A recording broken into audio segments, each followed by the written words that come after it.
Hello everybody, this is Tofilok and welcome back to my YouTube channel and again I am back with another topic. আমরা যখন কোনো জিনিস জানি না, ধরে নাও যে আমাদেরকে কোনো প্রশ্ন করা হলো এবং তার উত্তর যদি আমরা না জানি তো আমরা কি বলে থাকি ইংলিশে? আই ডোন্ট নো, অর্থাৎ আমি জানি না। অর্থাৎ আই ডোন্ট নো এক্সপ্রেশনটা আমরা এগেন অ্যান্ড এগেন বারবার করে ব্যবহার করে থাকি। এই এক্সপ্রেশনটাকে আমরা ওভার ইউজড করে থাকি। ওকে, সো আজকের এই ভিডিওতে আমি তোমাদের সঙ্গে 5টি এরকম ইংরেজি এক্সপ্রেশন শেয়ার করব যে এক্সপ্রেশনগুলো তোমরা আই ডোন্ট নো বলার পরিবর্তে ব্যবহার করতে পারবে। ওকে, so stay connected with me till the end and let's get started. Okay, তো আমরা প্রথম এক্সপ্রেশনটা দেখে নিই। কি বলছে দেখো, I am not really sure. I am not really sure. দেখো এটা খুব সুন্দর একটা এক্সপ্রেশন। তো যখন তুমি কোন জিনিস জানো না তখন তুমি I don't know বলার পরিবর্তে তুমি কিন্তু এই এক্সপ্রেশনটা বলতে পারো I am not really sure। ধরো তোমাকে জিজ্ঞাসা করা হলো যে বাংলাদেশের রাজধানী কোথায়, ঠিক আছে? তো তুমি যদি না জেনে থাকো তো তুমি কি বলবে? আই ডোন্ট নো বলবে। তো আই ডোন্ট নো বলার পরিবর্তে তুমি কিন্তু এই এক্সপ্রেশনটা বলতে পারো I am not really sure. I am not really sure. Okay, এটার মানেও যে তুমি জানো না। Okay, I am not really sure তার মানে কি আমি নিশ্চিত নয়, তার মানে তুমি জানো না। দ্যাটস ওয়াই তুমি এই এক্সপ্রেশনটাকে ইউজ করতে পারো I am not really sure. Okay, so next time যখন তুমি কোনো জিনিস জানবে না তখন কিন্তু আই ডোন্ট নো বলবে না, কি এক্সপ্রেশনটা বলবে I am not really sure.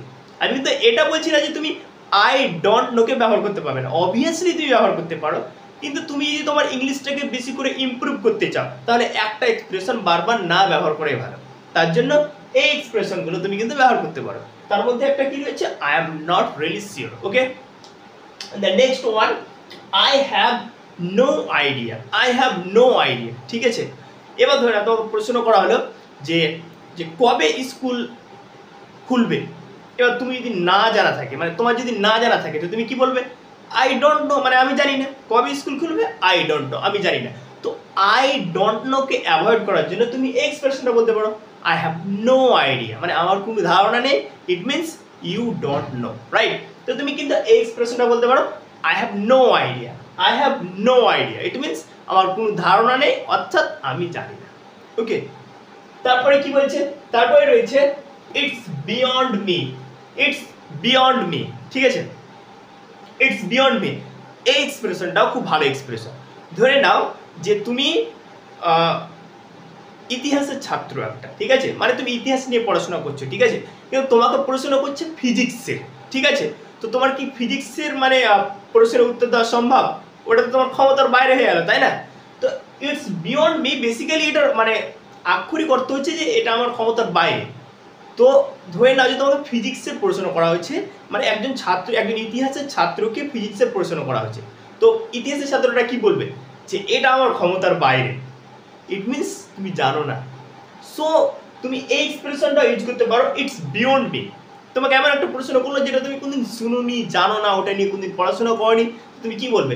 It's beyond me, মানে তুমি জানো না, এটা আমার ক্ষমতার বাইরে, মানে আমি জানি না, ঠিক আছে? মানে আন্ডারলাইন যেটা সেন্স, যেটা ইনার মিনিং, সেটা যে তুমি জানো না, কিন্তু তুমি বলছো অন্যরকম করে it's beyond me. Okay, so তুমি এই এক্সপ্রেশনটাকে ইউজ করতে পারো it's beyond me. It means এটা আমার ক্ষমতার বাইরে, বেসিক্যালি এটা তুমি বুঝাতে চাইছো যে তুমি জানো না, ঠিক আছে? ওকে, তারপরে কি বলছে দেখো, I have no clue. I have no clue, তুমি এই এক্সপ্রেশনটা বলতে পারো, এটাও খুব ভালো expression I have no clue, ঠিক আছে?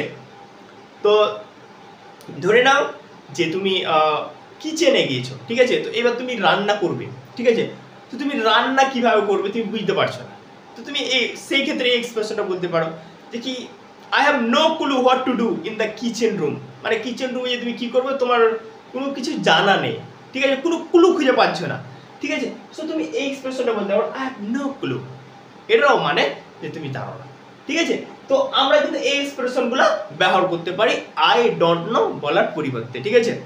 তারপরে কি হয়েছে ইট বিটস মি। ইট বিটস মি, তখন এই এক্সপ্রেশনটা তুমি কোন সিচুয়েশনে ব্যবহার করবে?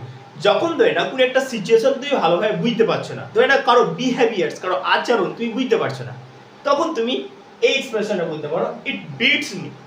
ধরে নাও যে তোমার বন্ধু এবং তুমি একসঙ্গে পড়াশোনা করলে এবং 1 বছর পর দেখছো যে সে চাকরি পেয়ে গেছে। তো আমরা এরকম করে বাংলায় বলে থাকি না, সে কেমন করে যে চাকরি পেয়ে গেলো আমি বুঝতে পারলাম না, সে কিভাবে বা কেমন করে যে চাকরি পেয়ে গেলো আমি বুঝতে পারলাম না। তো এই যে একটা সিচুয়েশন যেটা তুমি বুঝতে পারলে না, সেই সিচুয়েশনের ক্ষেত্রে তুমি এই এক্সপ্রেশনটা ইউজ করতে পারো। It beats me how he got the job, সে কিভাবে জবটা পেয়ে গেলো, কাজটা পেয়ে গেলো আমি বুঝতে পারলাম না, কিংবা আমি জানি না, ঠিক আছে, আমি জানি না সে কিভাবে জবটা পেয়ে গেল। ওকে, সো ইট বিটস মি এক্সপ্রেশনটাও তোমরা বলতে পারো আই ডোন্ট নো বলার পরিবর্তে। ওকে, সো এই 5টা এক্সপ্রেশনকে তোমরা ব্যবহার করতে পারো আই ডোন্ট নো কে অ্যাভয়েড করার জন্য। তাহলে I am not really sure, I have no idea, it's beyond me, I have no clue, it beats me. Okay, so these are the 5 English expression that you can use instead of saying I don't know. So thanks for watching this video. Thank you.